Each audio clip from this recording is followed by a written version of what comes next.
Okie dokie pokey. It is both video day and mug rug day here at STFA. So today we are going to do uncomplicated, super simple. This is like the easiest as a mug rug gets. I'm going to go ahead and do the 6x10 because I did the 5x7 as a tester to make sure everything lined up and stitched out right. So you get to see the big one. So this is the It's Fine mug rug. For pieces and parts, it's going to be super simple. This is 6x10. Look at your PDF for measurements if you're doing 5x7. We are going to need a piece of batting. That's about 8x12. We are going to need a piece of top fabric. That's about 8x12. We're going to need 2 pieces of back fabric. One piece is going to be cut 8x7. 8x7, but then you're going to fold, iron over a 1/2 inch to the bad side. Then you're going to cut a piece that's 8x5, and you're going to do the same thing. You're going to iron under a 1/2 inch to the back side. There we go. There we go. That's all you need. So, well, that's all you need for fabric-based materials, etc. To close this up, you can either hand stitch on the back, or my favorite, iron-activated stitch witchery or heat and bond quilter's edge. Either one. So I'm going to use quilter's stitch witchery. You will need some cello tape. I know usually it's blue tapey tape, but we don't want to have to pick out, and we're going to be stitching over this, so cello tape is our friend on this one. And it just needs to hold it in place real quick. I'm going to use a little spray adhesive. I know, I can hear everybody groaning right now. Get over it. You'll need a pair of trimming scissors and a pair of cutting scissors. I'm going to grab my pinking shears because this has rounded corners, and I'm going to need to clip my corners, so I'm going to use my pinking shears as a shortcut. Hoop up some medium weight stabilizer. There you go. Throw it in the hoop and run color stop 1. Come back to me when you're done with 1. Okay? Okay. This is going to be one of the easiest steps. Actually, this whole thing's pretty easy. Go ahead and you got your die line, throw down your batting, your quilt batting, making sure that you have covered your die line entirely. You don't have to tape it down. You don't have to hold it down. You don't have to do anything. Just put it in there and run color stop 2. How simple and easy is this? So what we are going to do is we are going to cut the excess batting away. We're going to get right up to that zigzag line. We are going to cut as close to the zigzag as humanly possible without cutting the zigzag. And the reason we're doing this is we want to get rid of all of this excess batting over here so that when we turn the envelope right side out, we don't have all of double layers of batting trying to poof out our seams and make it look ugly. We want everything to lay nice and flat and purty, just like my stomach was in my teens. Ugh. All right, here we go. So now that we have cut away this excess batting, we are going to take a little bit of spray adhesive, not a lot, just a little bit, and we're going to zhush. All right, just zhush. Okay, listen, zhush. There we go. That's it. That's all you need, just to kind of combat gravity. Then we're going to take our piece of fabric, and we're going to put pretty side up. We're going to lightly smush it down. Don't smush, because there's batting and we want it to poof. And we're going to throw it in the machine, and we're going to run color stop. On this, we're going to run color stops 3 and 4. Please run 3 and 4. I will see you between 4 and 5. And woohoo! Look at that quilt stitching. That is just fire. And time to cut the jumps. And oh, wait a minute. There's not a single jump to cut. Yeah, baby. All right. So take your 2 pieces of back. And you want the fold facing you. And we're working on the front. So pretty side down. The only thing you want to make sure is that top, bottom, and left, your die line is covered. Now over here, we want top, bottom, and right, and we want to overlap a little bit. All right, see how I've overlapped that? And again, you want the folds up to face you. Now here's the dealio spaghettio. We are going to be stitching over this fold, and we do not want it to catch.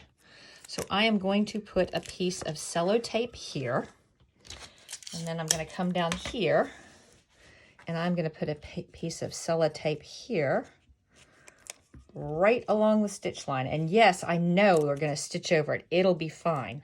Trust me. Now, if you want to, you can put a left and a right tape, and you can use regular tape for that.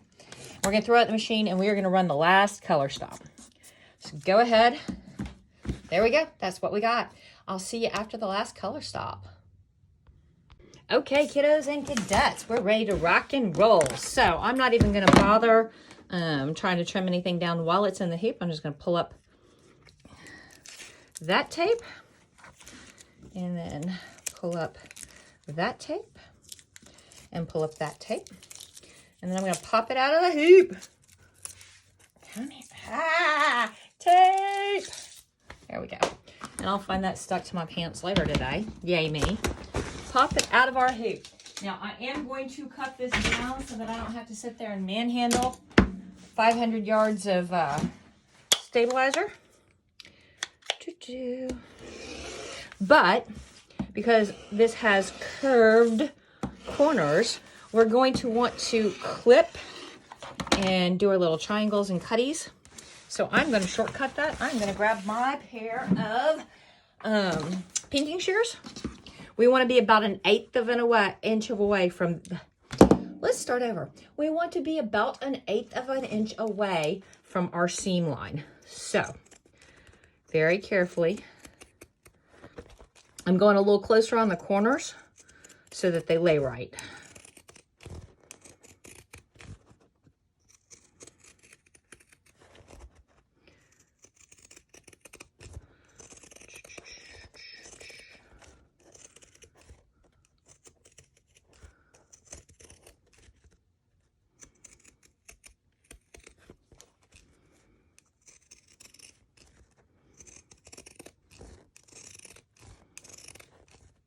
Oh, the silence is deafening. Oh, I need to busy talk. Chomp, chomp, chomp.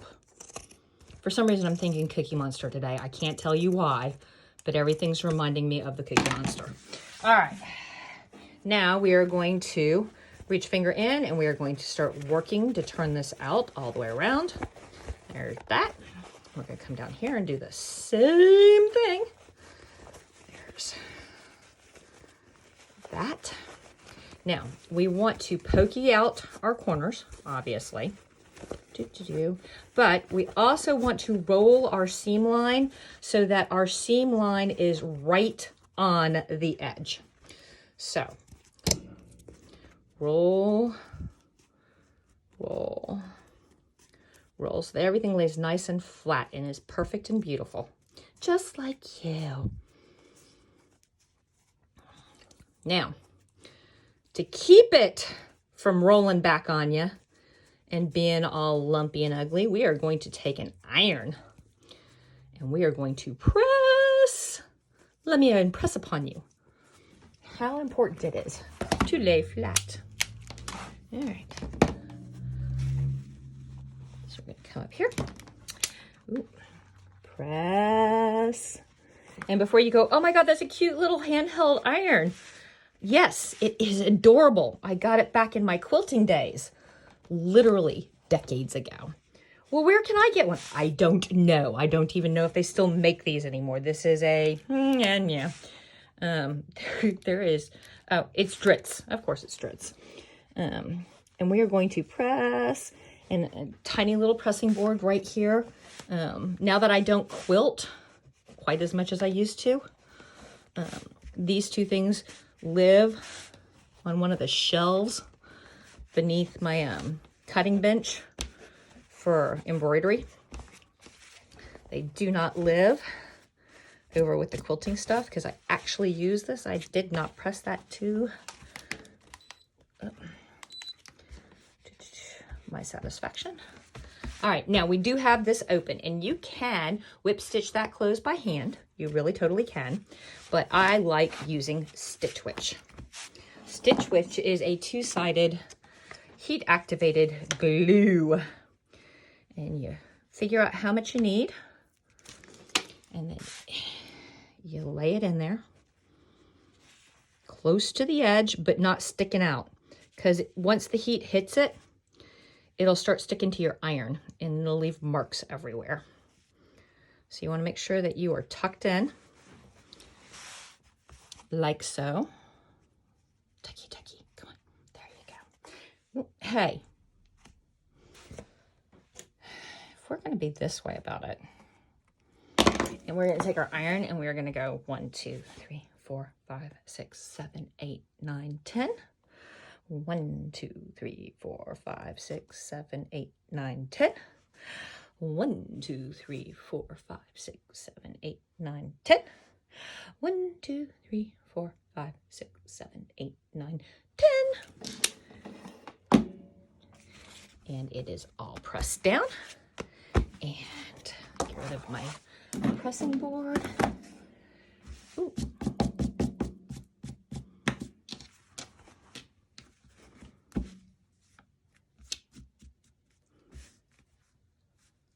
Voila. It's fine. It's fine. Peace.